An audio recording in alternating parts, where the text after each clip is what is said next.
Hello, lovelies, and welcome to another episode of. We should call this Making Stories Knits with if it's the two of us checking in with everyone. I guess feel so. Just like a random making stories invasion, maybe. No, that's not a good idea. Oh, I need to make my iPad. Let me turn that Love down. it. Well, at least now we know that it works. It's the Making Stories Live podcast. If you're the first time tuning in and watching us, I'm Hannah-Lisa, and this is my wonderful colleague and friend Claire and her awesome dog Tilly. And we're making stories. And in addition to our regular interview series, Making Stories Knits With, we are checking in with you to chat about what we're knitting, what our plans are, just to show a little bit of behind the scenes of what we do here at Making Stories. And this YouTube live format is really nice, we feel, because you can actually rewatch the videos after the fact, so they don't go away, and you can watch it, I don't know, on your TV or something while you're knitting. You don't have to be on your phone and like IGTV thing. So yeah. That's a scary thought, people watching us on TV. It's kind of fun. It's kind of fun. I think it's kind of fun. Tilly likes it. So, if you have any questions, if you have anything that you would like us to talk about, just sort of comment and we'll see it. I'm hoping that the quality is okay. We just got off a phone call and my internet connection was actually breaking off in between. So, yeah. I think it's looking good so far. I've got my eye on, I've got this open on my iPad, as we already know. So I think we're looking pretty good. Very Inception-like. Great. It is. It's confusing. I have a few projects here that I just wanted to share with you, and I think you have some too. Do you want me to start? Seeing that you have your lovely dog on your on your lap. Yeah, so she's been a monster. So the first thing that I want to share is that I actually finished something, which is unheard of in the time of Hannah-Lisa actually having a little child that is now mobile and able to climb everywhere. Don't get me wrong, I absolutely love my child. It's just that my knitting time since having Orin has done a very, very, very, very, very deep dive into the bottomless ocean. aka it's non-existent. I can only imagine. Yeah. No, I can only imagine, and it's up to grabbing. You have to hide the needles. Yeah. You have to hide the needles. Yeah. But I finished something, and I'm really excited because I proudly present a finished pair of Treillas socks.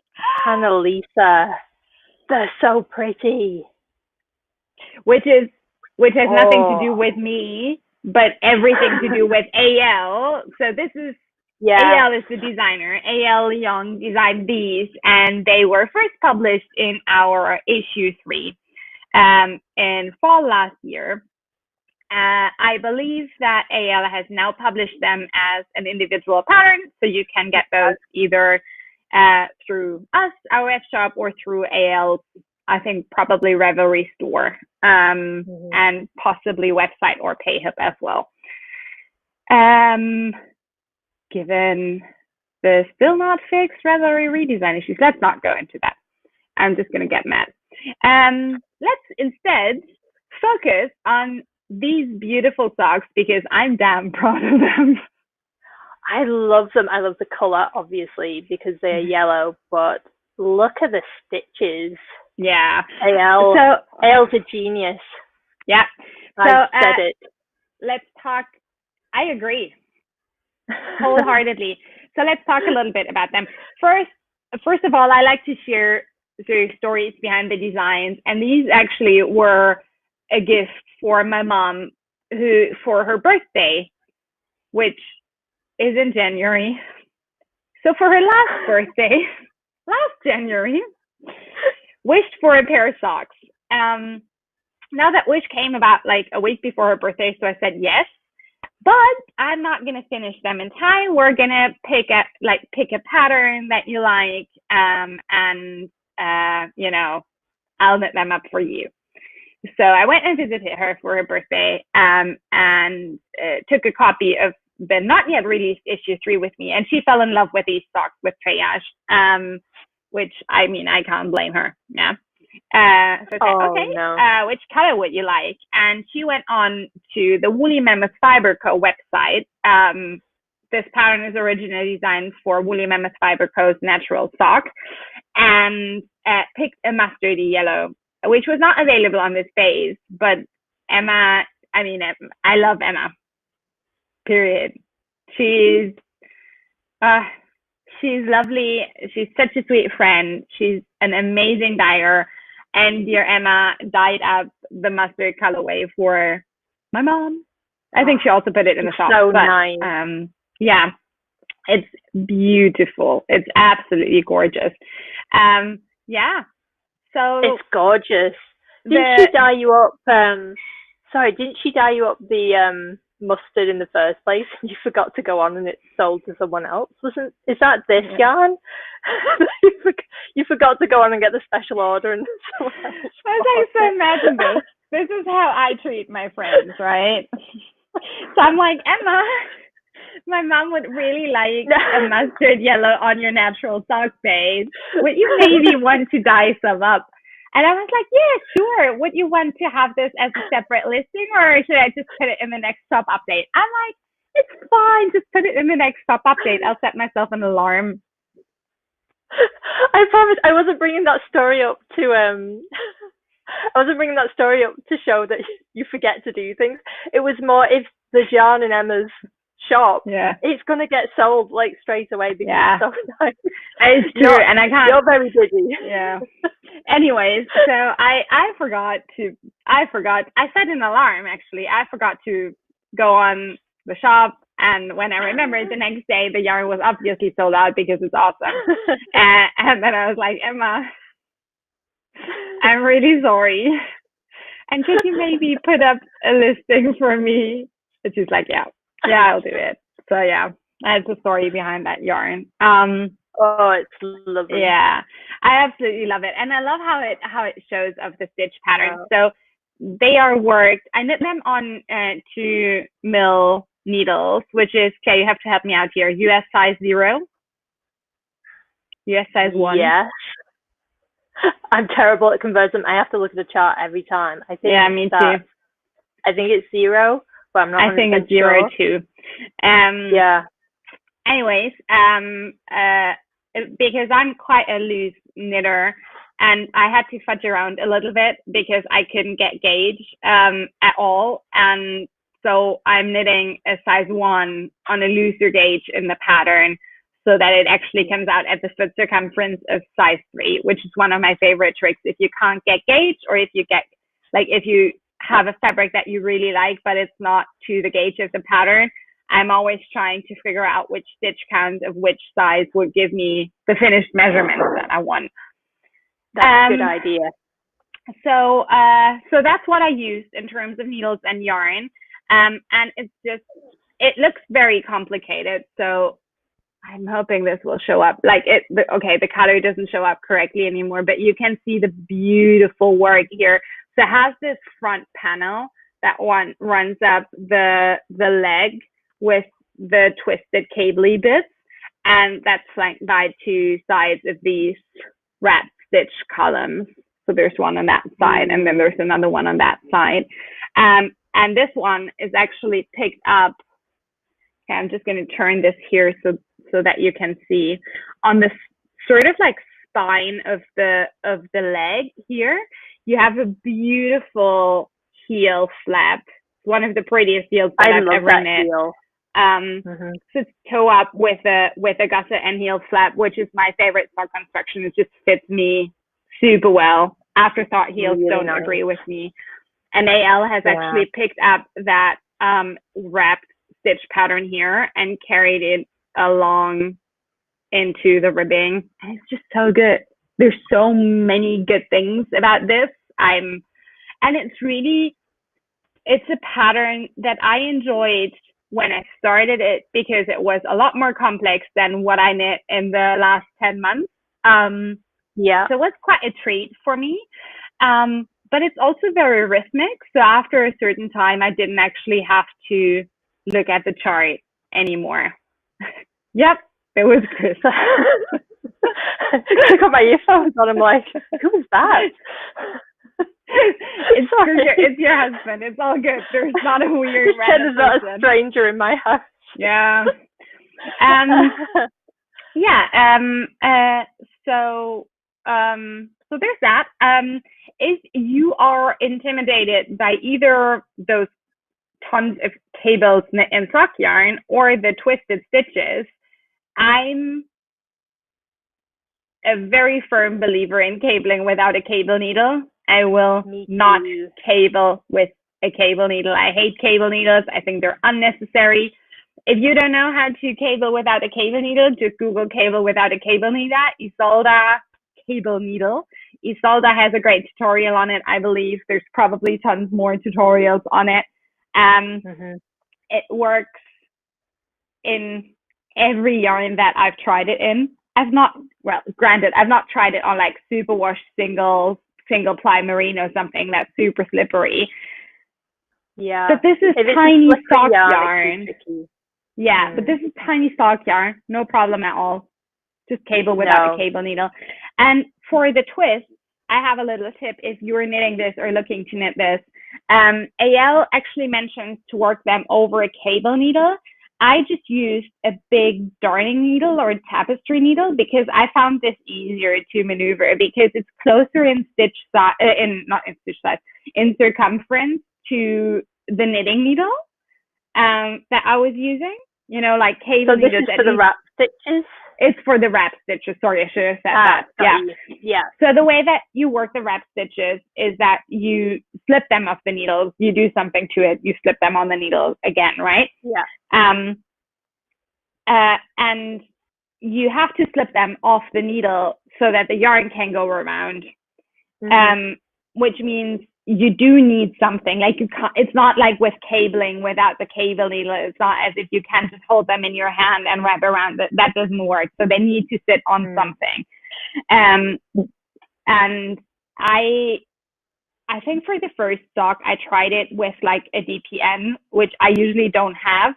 And I just don't like. I found it also just too big. But the tapestry needle, you know, has sort of the same circumference or like diameter as the knitting needles if you're knitting socks. And it's not as long. So it's just... That's a great idea. It's really nice. I never thought... when you mentioned that to me another time, and it's like, that's so much easier because I do the whole split those stitches, bring the yarn forward, split the stitches, bring the yarn back, and it's a lot of back and forth.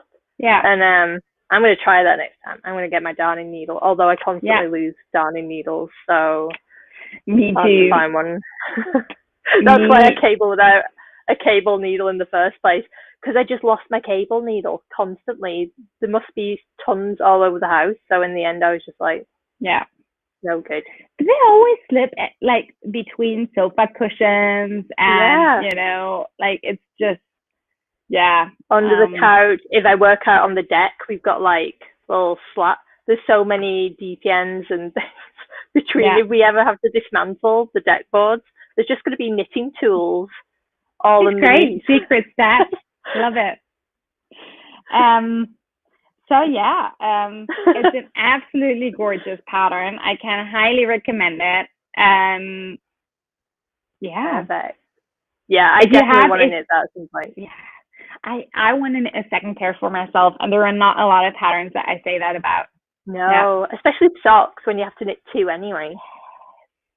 So everyone, Treya Socks by A.L. Leong in issue 3 or in their Ravelry shop. Yes. That was the first thing that I wanted to share. Should I go on, or do you want to? Well, you're still No, occupied. you go on. Before you say it, I'm going to say, hey, Marla. Marla's Hi, here. Just Marla. coming. We're glad you met us. You're with us today. Hello to everyone else watching as well. If you're knitting anything while you're watching, please let us know. We always want to know what people are knitting because we are nosy. Yep. Speaking of, I'm actually going to finish that row that I'm on here. No. Ooh, because I finished in the middle of. Yep. All right. So while I'm knitting on this, I'm going to tell you a little story about what I'm going to show in a second. So, if you're following us on Instagram, you might have seen quite a while ago, half a year ago or so, that we started talking about doing a baby and kids collection. Sort of gauging interest, whether people would like that. You said you'd love that. So we were like, great, we're going to do it. We are doing it, just not on the schedule. We are doing We had a schedule and then we changed the schedule. I think it's important. Basically, we decided for this collection to design it between us. The reasons for that are because we're trying something new. In the past, we've done loads of digital collections, and I love our digital collections. But they're kind of tricky. People prefer to have print, so they don't sell as well. And so we're trying something new with this digital collection. So what Claire, sorry if I'm jumping in here. I think I feel more comfortable being a bit more frank about this. Most of them actually financially weren't a great success, to be very honest. No, they weren't. No one bought them. That is not true. It's not true. Like, I mean, we had a few that sold really well. Like Socks was really good. Like, I think we sold to this date almost 500 copies of Socks. But there were others that we absolutely loved. Like, I still to this day love Making Stories and Friends so much, which is a unisex collection with tons of patterns. I think we sold maybe 80 copies of that, digital copies, which honestly, if you're talking about the financial side of knitwear design and publishing, that's not going to cut it. That does not cover our costs at all. No. Because if you're looking at the overall budget, if we're doing a digital collection though the way that we've done it before, we still have all of the designer commission fees. We still have all of the photography, all of the layout, all of the tech editing, all of that. Yeah, that's exactly the same. No matter whether you do a digital collection or a print version, the only difference is that you don't have the print cost. But for this, in order to work, it didn't work for us. And as well, it's kind of, we want to make things and put things out there that people also will be able to use and they find useful, and patterns that are lovely for them that also feel accessible. Because I think with digital collections as well, there might be one or two that you really like, but financially to then purchase an entire ebook when you're not getting it in print and there aren't possibly articles and things, it just doesn't make financial sense for our customers either, as well as not being financially viable for us either. So sorry. Chris, your husband is walking behind you now. Mine's coming in the door. Working from home. So I think for us financially, it didn't make any sense. For our customers, equally, it's as equal importance that it makes sense to them as well. So we decided for this kids collection, we'll be selling it as a collection, but also making the patterns available individually. And so possibly you can bundle. We haven't worked out all the details, have we? But just to make it easier, just have more options with it, which I think is going to be really nice. But it's also a minefield when that comes to the rights and working with the designers, and because there's all that kind of stuff that goes into pattern designing as well. So if people are a little bit confused as to why we were designing it all in-house, it's just because it's kind of like a test run, and we're going to see if it works, if people like it, if it's useful for the customers. And it'd be a lot easier if we weren't trying to sort out pattern rights and things as well. Yeah. Unfortunately, what that also means is because we're doing it in-house, it keeps getting pushed back because other things come up, and because we haven't got, you know, designers waiting and all the rest of it. We do keep kind of nudging it back slightly, but we have a new plan in mind for getting the samples done and everything, which we do have a tentative photo shoot date for mid-October. Yeah. There was also another very real reason why we had to push it back, and that was COVID happened. And most of the yarn that was en route to Canada actually got stuck somewhere on the way. So I think we had some yarn come in from the UK that took almost 3 months. So like we wouldn't have been able to hold our original deadline. So rest assured, people, the Baby and Kids collection is coming. Also, as per popular request, we are extending the sizing up to roughly 6 years. Yeah, so it's going to be from newborn up to 6 years, which we originally hadn't planned to do, but then just felt right to me, honestly. Yeah. It was a little bit like, Annalisa, really?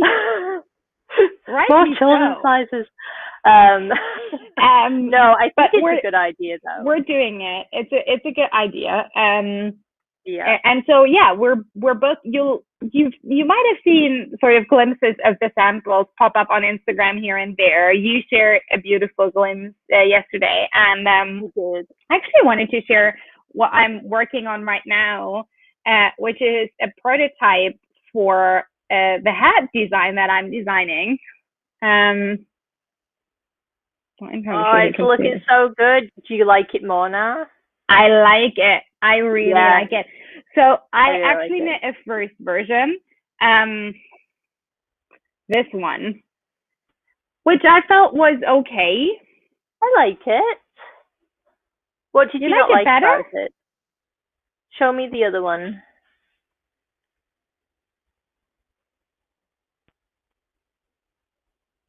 No, I think I like the new one better. I like the way the thing is there. Yeah, there were just a couple of things that because I was actually looking at the old version. No, that's the fun of this, right? You guys get to see us and all our, like what glory. So I was actually looking at this yesterday night, and I was seriously contemplating whether I like this one more than the new one, but I don't think so. And I don't think so because I don't like the way that the pattern flows into the ribbing, and I don't like the way that the increases just randomly stop halfway through the head. So those are two things that I've changed now with this one, where you have the increased lines run all the way. I like that. And I think it's going to look a lot more polished. We're going to talk lots more about this. I just want to say two things. One, this is my first time designing a hat that's knit top down. So you start at the crown, and I love it. I absolutely love it. That? I don't know. Like, it makes sense if you think about it. Like, I'm not going to lie, the first few rounds is a tiny bit fiddly to work. Yeah. But I found a really cool cast on that's actually super easy, and it looks really nice. And I wanted to do this construction for a hat because for kids, I find it really useful if you can just try it on. Like kids. I agree. I'd say that for adults as well, though. Totally. But I think with adults, it's maybe more. Not to say that our bodies are standardized. They're not. Period. There are lots of issues with standard sizes and stuff like that. But I think generally, like adult hat sizes, they don't really differ that much. Whereas I'm looking at Oren right now, right? He's 11 months old. There are like 1.5 year olds just as big as he is. There are 11-month olds that are bigger than he is, that are small, like age and body size really does not correspond. No. So much, at least. I don't know. I find with children, they're all over the thing. I have my nephew is 9, and he's in size 14 clothes because he's just huge. He's so tall. Yeah. I think it's well, they're in Calgary. I think there's something about having more room in Canada because the people are just towering above me. I think in England we have so little space that we can't get up there, and I've come to Canada and it's like everyone's huge. I feel like a little person. But yeah, kids. I think for hat patterns though, I wish there was more top down hat patterns because I have a really big head and a lot of hair, and I just find most of hat patterns. I knit so many hats and they just never fit. I end up giving so many hat patterns away, so I think that would be quite that's handy. A shame. Yeah. No, I absolutely love it. I'm going to experiment some more with it. The other thing that I wanted to say is which yarn I'm using, because it's lovely yarn and it's the first time that I'm actually knitting with it. We featured it in our collections before, and every yarn festival that I went to that they were at, I've squished their yarn. And it's really awesome. It's John Arden Textiles, knit by Numbers DK. They're super classic, awesome color range. Lovely yarn. Great yarn. It's really great yarn. Yeah. I love it. I recently frogged a sweater that I used that yarn in because I did my usual thing of I knit a sweater and it was way too small. Because I do that a lot. No. I have no idea. Super quickly, before I hand over to you, I just wanted to share as the third thing. So I've shared an bow, I've shared a current whip. I wanted to share what I plan on casting on next, because on Tuesday, September 1, next week Tuesday, is release day. Yay! For issue 4. And it's made me so happy to actually have knit something from issue 3 close to the release, that I have grand plans for issue 4. I want to knit at least 2 of the patterns, and for one I have the yarn.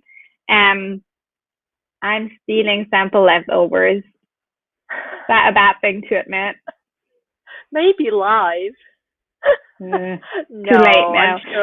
I'm sure no one will mind. We're all about sustainability, right? And sometimes designers send us their yarn leftovers, so we're always asking to send full skeins of yarn, which then go into our Making Stories stash. And when we do giveaways for yarn boxes and such, that is yarn that we use and give out to you. Sometimes designers also send skeins that have been wound up and started to knit with, and this is one of those cases, and I don't feel comfortable giving them away, but I also don't feel comfortable that they just sit around. So I've decided it's okay that I appropriate this yarn. This is going to be a Tauco hat by Sari Nordlund. Those colors are so nice. Yep, I know. So I'm just realizing there's another coral there. So we're all about the corals right now, Claire and I. We just did the yarn selection for issue 6 and we're obsessed with coral. Yeah. Has to stop. And issue 5 has a lot of coral too. It's just great color. I don't know what it is about it. It's a great color. Everyone loves coral. Yeah. So I'm going to cast this on, this is Gould New Zealand Lammeulsk. So it's a super light fingering weight lamb's wool. I think this is natural. This is some sort of corally gray thing. And it's going to be a hat. Possibly in a larger size, because my hat is large and this is not a shade that agrees with me. I can never get this to sit right. I need something a bit slouchier. And the great thing about this hat is It's reversible. Da, da, da, da, da. Which is awesome. Yeah. Ooh, I think my mum would really like that. I might have to make one for Ruthie. Ruthie would really like that. Ruthie would love that hat. Yeah. Especially in a teal. Ooh, in a teal. Teal with grey? Yeah, she's all about the teal. Ooh, nice. So you're going to see more of that project in upcoming Making Stories Live podcast sessions, which is why I'm going to stop talking now and hand over to you, because I hear you have some progress to share. I do. I have a little bit of progress. And I'm going to say this progress only happened Sunday night. And yeah, I finished the yoke on patio. Yep. Wait, what? I know. Wait, last time. Wait, what? Yep. So last time I was up to the Noops? Nuts, I think. No. Noob is like newbie person doesn't, I don't know. We'll move on. Nuts. Yeah. So it's up to the nuts.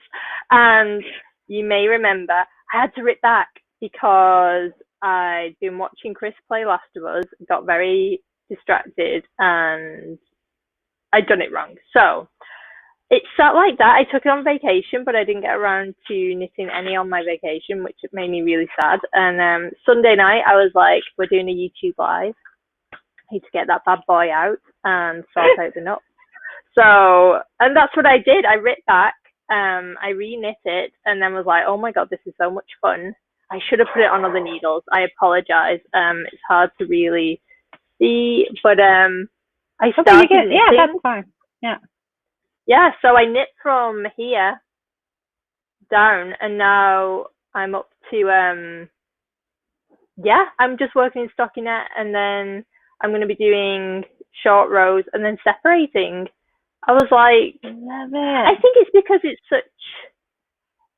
it looks a little bit intimidating because it's like a laced yoke kind of a thing, but it's very intuitive. And once you start going on it, and it's so pretty. And the yarn, I really like the fabric it's creating, because I had to go up. I think I mentioned this last time, but it's supposed to be on, isn't it supposed to be on 3.5? And I'm knitting it on 4.5 because I'm a really tight knitter. And it's created the softest. I need it on my body. Sounded weird. But it feels so nice that I'm just like, oh my God, it's so much fun. We're going to move on from that comment.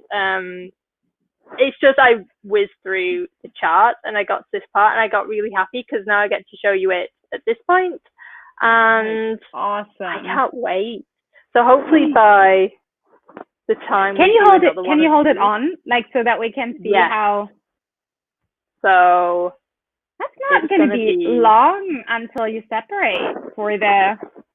No, not at all. So I basically have about another inch to do in stockinette. And then I do the short rows. I have a tendency to always add a little bit more to the yoke anyway. I like a longer yoke. I don't like being restricted. I don't like it when sweaters are too close to your armpits, I guess. So, because I get warm and I'm like, I get so relate. I was like, I'm not gonna lie, I'm a sweaty person. Anything that's I'm a sweaty person. Probably, maybe too much information.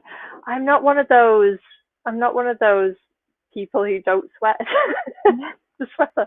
So I like coming in. So I'm gonna as soon as I separate, I'll try it on and try and take a picture to put on Instagram stories to show people. But it's so much fun. If you've been eyeing up this pattern and like you feel a little bit like, ooh, it could be a little bit much if you're not, a super confident. I'm not a very confident lace knitter. I actually generally don't knit lace because it makes me mad. But this was so nice. It's really straightforward. It's charted really well. It's super clear. This is by Stephanie Earp. She has this pattern for sale as a single pattern, along with it being in issue 3. So if you've been eyeing it up, do it, because it knits up really quickly, and the yarn from Stolen Stitches is like, I thought, because I hadn't seen this yarn before, and because it's a linen blend, I was kind of like, oh, it's going to be nice, but it'll be quite crisp, and it might be ever so slightly. It's so soft. I could sleep on it. Because it's got yak in it as well, and it makes it really, it's lovely. So this is, for everyone who doesn't know what yarn this is, so this is Stolen Stitches Nua in the sport weight. It's a yarn produced for and by, I think, Carol Feller. And it's a merino yak linen blend. It's gorgeous. It's so nice. It's so nice. This is Cerebellum colorway, which I love more and more every day when I'm knitting on it. It's absolutely gorgeous. So good. And not a color that is normally in my wardrobe. So I've like feared a little, and I'm really happy about it. So I'm super excited. I bought some, I've been trying to do more sewing lately, and I bought some linen to make some trousers with. I'll show you the linen. In a grey. It's like in a slate grey, and I think it's going to be... Ooh, nice. I think it's going to be really nice. Oh, that's going to be such a good combination. Ooh, I love it.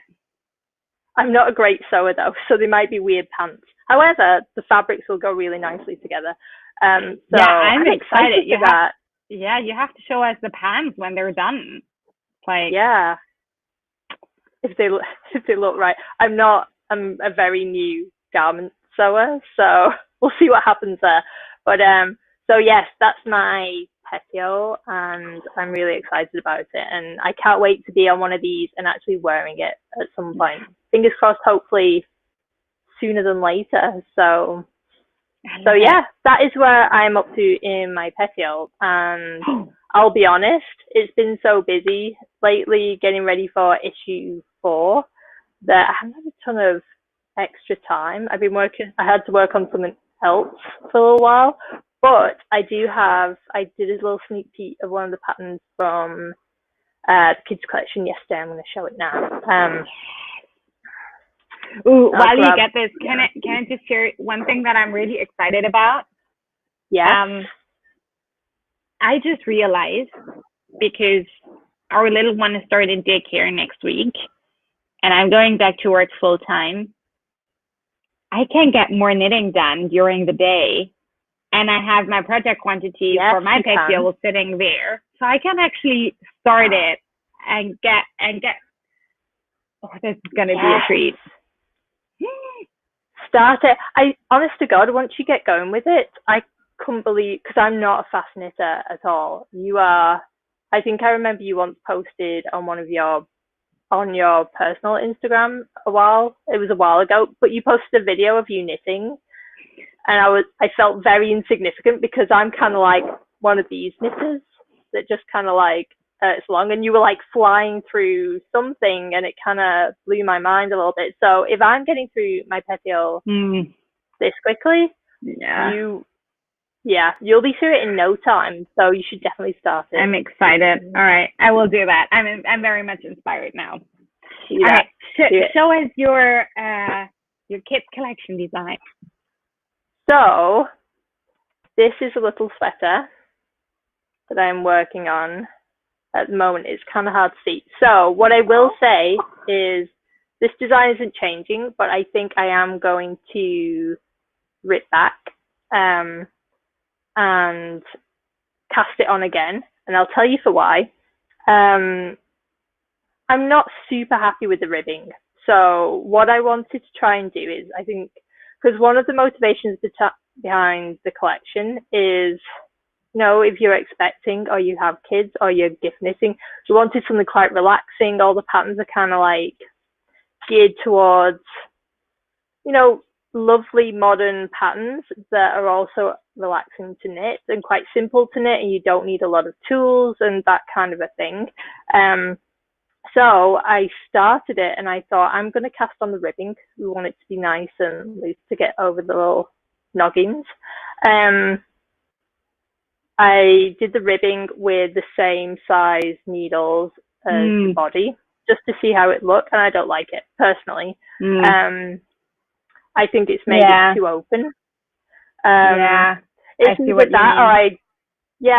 that or I keep the same needle size and I change it to half twisted rib on the neckline, which is because I love a twisted rib. I know it's not everyone's favorite, but it's my favorite kind of rib edging. So I'm going to play around with that. But this is kind of a little sneak peek of where the color work is going. Love it. And it's going to be like a color block, so it'll flow. The color work will then flow into the rest of the sweater being in that teal. Yeah. And it's super fun. I'm really happy how it's turning out. We oh god, I wish I kept that other swatch because it was horrendous. This sweater started life as something much different. I had this really a beautiful idea. I like the idea. Yeah, it was a gorgeous idea. It was really fun. It was basically I was gonna do like a mild sweater. I was gonna hold the two colors together. So it was mainly in stockinette, but then the yoke section was gonna have contrasting bubbles. Bubbles. What is it with me and noops and bubbles today? Only on live Instagram, YouTube. Jesus Christ. Okay. So the sweater was horrible. I swatched it. I was going to have contrasting bubbles, and oh my god,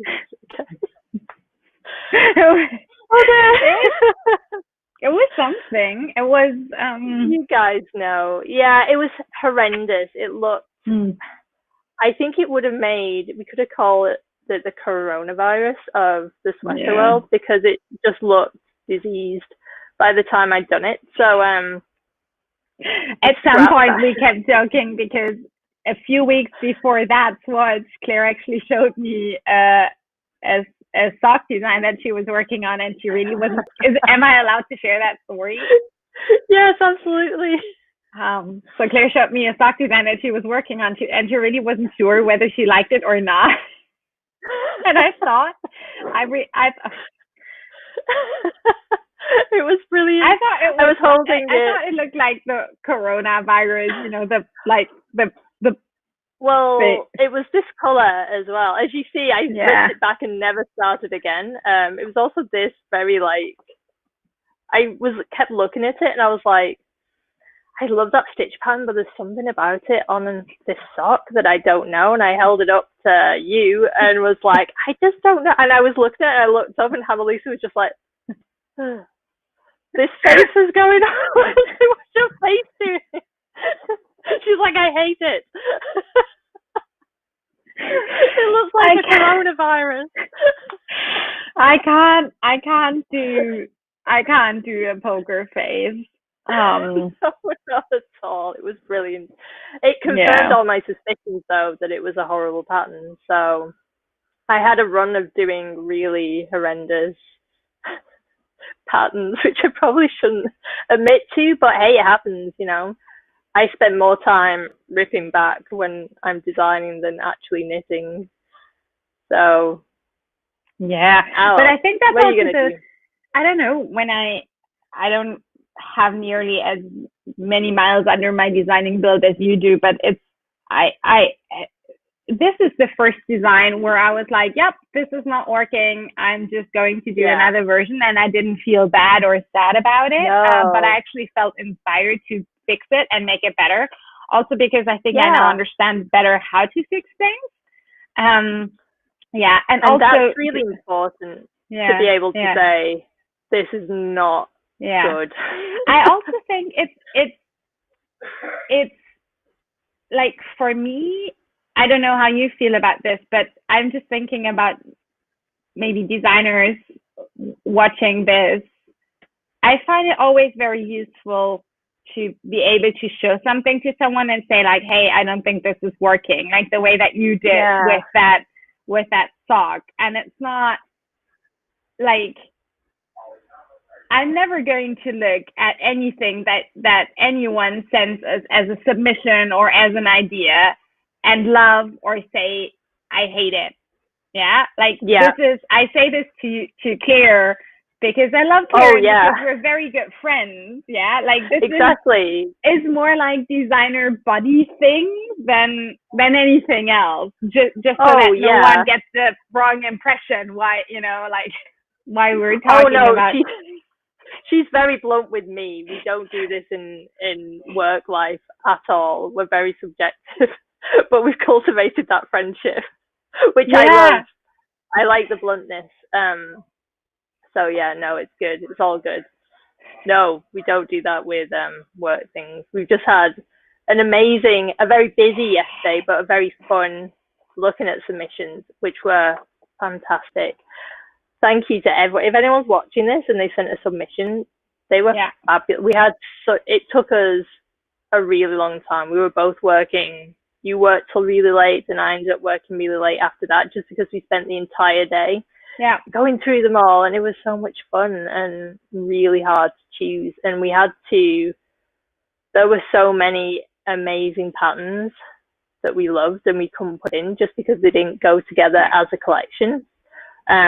So if you're watching this and if you happen to have got a rejection email, it's hard to say don't feel bad about it, because I've been there getting those rejection emails and there's always that moment, which is inevitable, but really don't feel bad, because there were so many phenomenal ones that we didn't have in. And I really encourage anyone who's got a rejection, either put it to one side and submit it somewhere else, or self-publish, because they were so good. They were phenomenal, and it was such a joy to go through them all.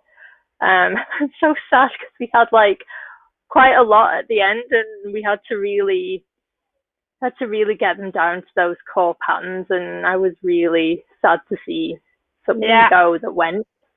It was really, really hard. And as Claire said, like we both worked the entire day at like until 10 Berlin time, trying to narrow it down. And the way that we do this is that, you know, we start working from the full list of submissions, whittle it down to a long list, whittle it down to a shorter list, and then at some point we had to throw pictures of all of the submissions together in a Google Doc just to get a feeling of how the different patterns would work together. And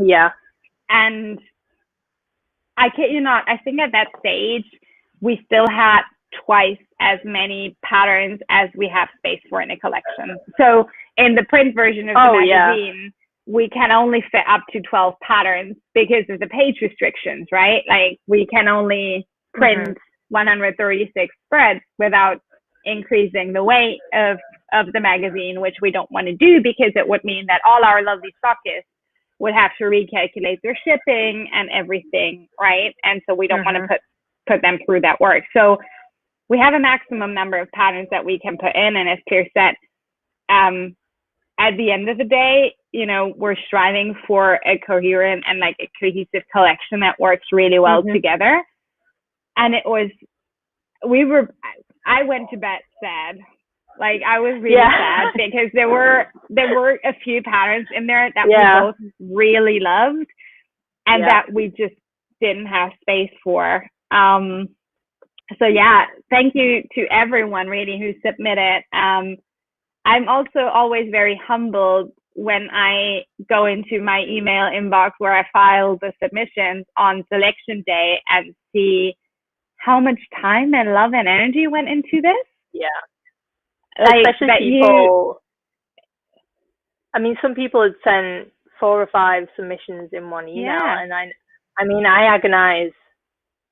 For me personally, it'll take me a good few days to put together one submission because you never get it right on the first. I never get it right on the first swatch, at least. So it's a lot of work to put together one So even just the one submission, I just think is fantastic if someone's taking the time out to do that. And then it's a lot of time. It's, it's hard. It is. So, and I think it's also an emotional investment for most people. You send something off into the void, like you're hoping that someone else likes it. It's scary. So I really appreciate every single submission that we get. Absolutely. Yeah. I can't wait for issue 7. But we say this every time, don't we? It's like these really long days of picking yarn and picking the things, and at the end of it, you're like, "Whew, I'm kind of sleepy." But then straight away, I'm like, "Oh, what am I gonna do for issue 7? I wonder what people will come up with for that." But it's also, I feel like I can see our progress, our growth as a publisher, if I can say that, like over the course of the magazine issues. I've loved every single collection, but I can see how we've sort of solidified our aesthetic, if that makes sense. Yeah, absolutely. And how we're also always getting, I think, not necessarily getting better, but how for the two of us, it's getting easier, to visualize how something would work well with something else, how something would look like in a different yarn. At least for me, it's taken some time. Now I think I'm very good at it, but you are very good at it. No, but that's the thing. It's to go from, if you're doing it for the first time and you're presented with a lot of patterns, I can imagine, I only just started doing it with you for issue 5, and there's you do have a thing, you kind of have to take yourself out of it a few times, because there's times when we look at things and you have to be, that's not something that I would personally knit, or I would personally like based on my aesthetic. But you can see the skill and technique, and that other people will be able to do it. So there's that initially, it's like, ooh, I don't know if I would knit that. It's not always, it's kind of balancing things you really like with things other people will really like as well. So yeah, it must be early on. I think it's quite hard to do that, and you've been doing it for quite a while now. So to be able to have those kind of that decision making go a lot quicker is awesome. And God, imagine if we were both starting from scratch, we'd be at it literally for days, I think. Yeah. We have a question. We have a question from Marla. Thanks, Marla. She says, why not offer some of the rejected submissions as standalone patterns for sale digitally? Excellent question, Marla. Excellent question. We actually used to have a program like that, an indie pattern program.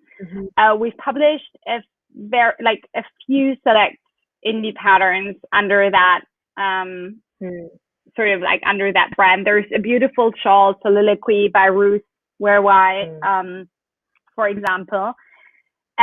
We scrapped that program, I believe, at the beginning of last year, because I wanted to focus on making the magazine as good as it can be. I have to go back a little bit in the Making Stories history. Well, history sounds like we're like 50 years old. We're not. We're sort of approaching our 3rd birthday as a company. But the way back in 2018, after we published Woods and Breeze, we put out quite a lot of digital collections and started to put our feet into individual designer books, and then also this indie pattern program and all of the things. And it was just too many things. And we were spreading ourselves way too thin at that time. which felt, if I remember this correctly, a little bit like we'd kind of lost our way. We came from such a strong like core when we first did Woods. It was all about European sourced yarns and sustainability.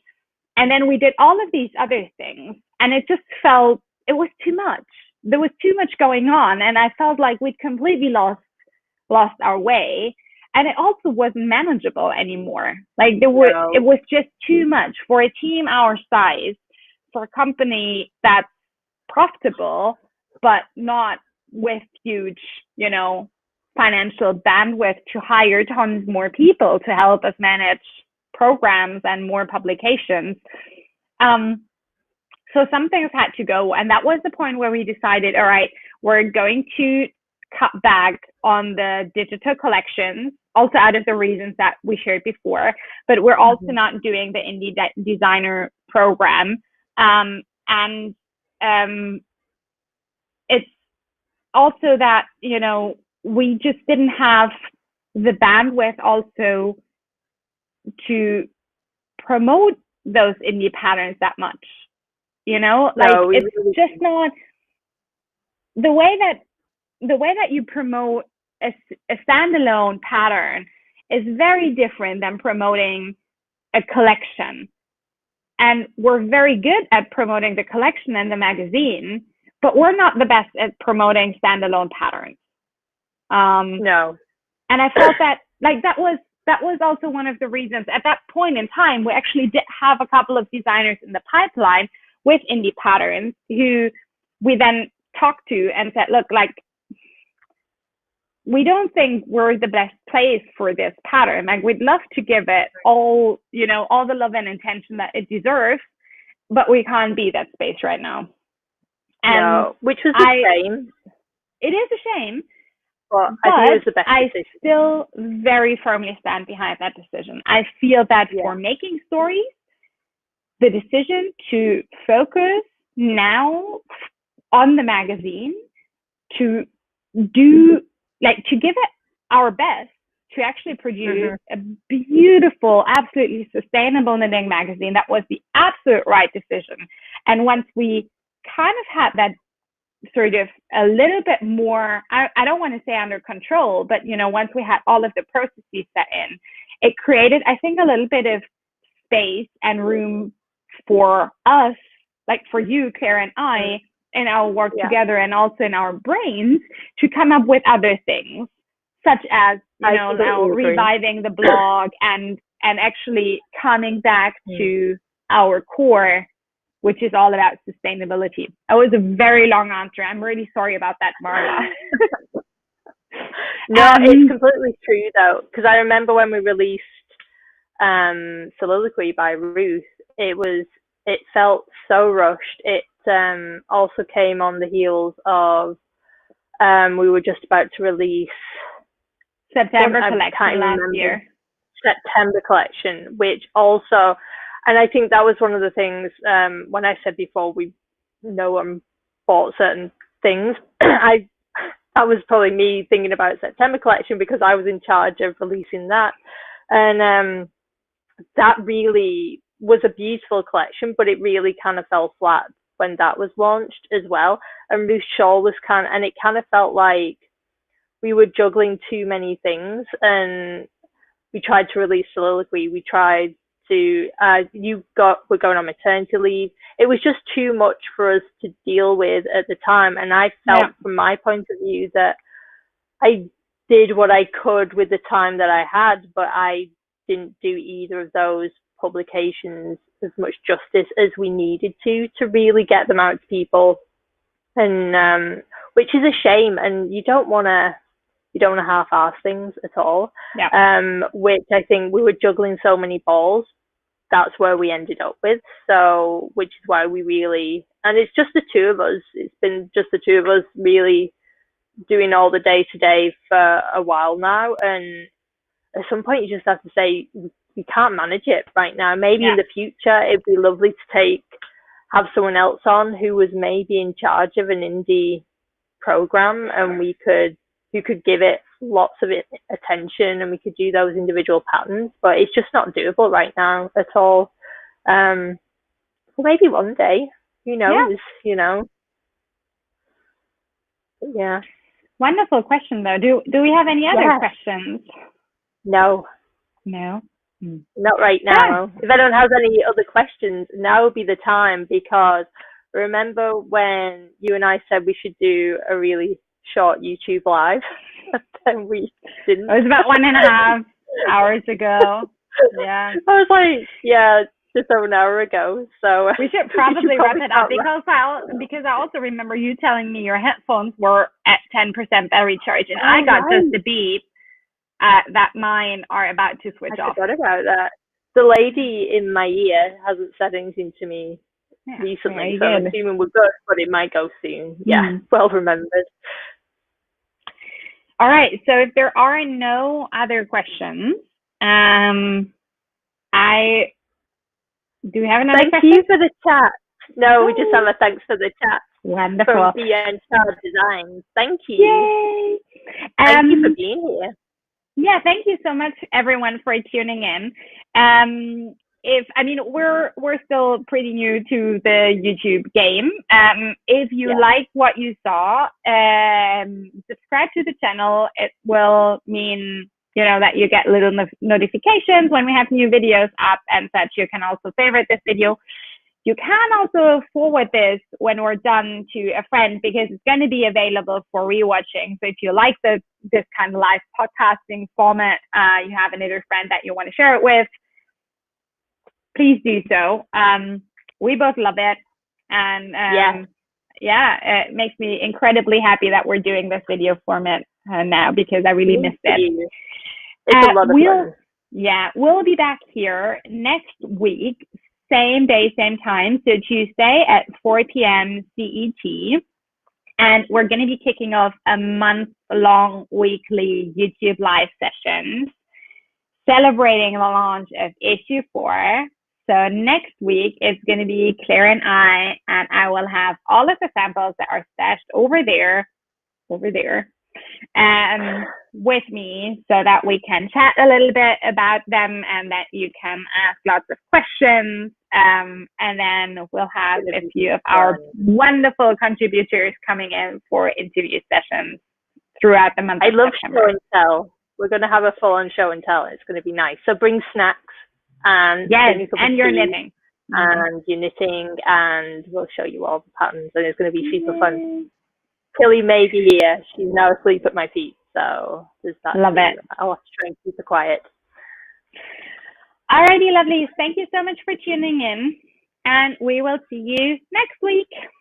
Yes, you will. See you next week. Bye. Bye-bye.